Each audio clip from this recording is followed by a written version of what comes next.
Welcome to day 2 of the Big Sur Tour 2010. I'm in Lincoln City, Oregon. I left Port Townsend this morning at about 7:15. I stopped for lunch in Astoria, Oregon, which is right across the Columbia River from Washington State.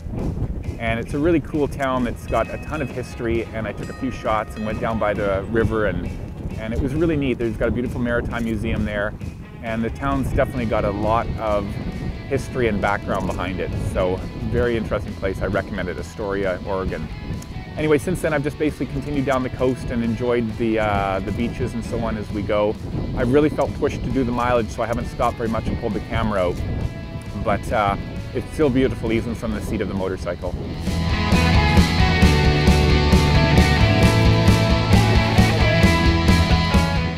So from here, as I said, I'm in Lincoln City. I'm going to continue for maybe another, another hour and a half, maybe do 100 miles or something like that, and then I'll call it a day. And that should put me back on my daily average of 300 miles per day.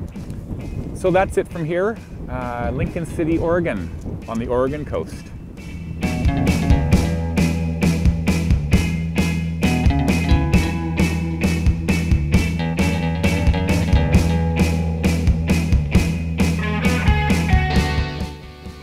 So it's the end of day 2 of the Big Sur Tour 2010, and I have reached Florence, Oregon, where I've holed up for the evening.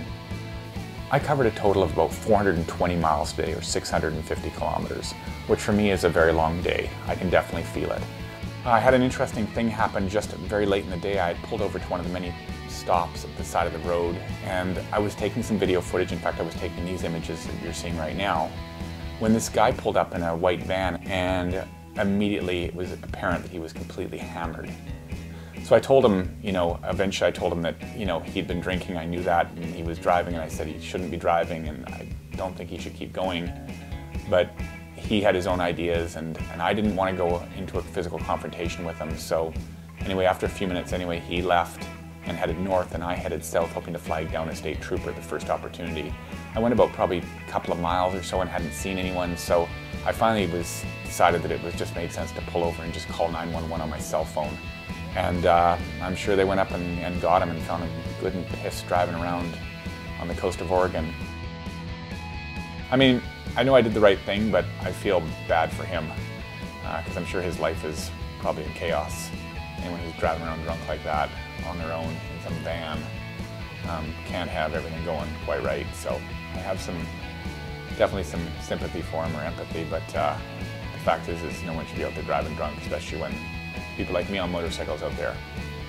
So anyway, that was an interesting event at the end of the day, and then I reached Florence here in sort of south central Oregon, where I'll hold up for the evening, and tomorrow it's on to the California state line and day 3 of the Big Sur Tour 2010. But for now, it's good night.